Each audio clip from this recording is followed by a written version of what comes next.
Channel of Vadodara.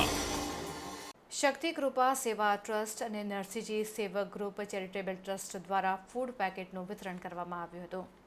ગઈકાલે શ્રી નરસિંહજી જયંતિ નિમિત્તે જરૂરિયાતમંદ લોકોને એસએસ હોસ્ટેલમાં 400 જેટલા પેકેટના પુલાવ, રાયતા અને પૂરી ભાજીના 120 બોક્સનું શક્તિ કૃપા સેવા ટ્રસ્ટ સાથે નરસિંહજી સેવક ગ્રુપ ચેરિટેબલ ટ્રસ્ટ દ્વારા આ ફૂડ પેકેટનું વિતરણ કરવામાં આવ્યું હતું.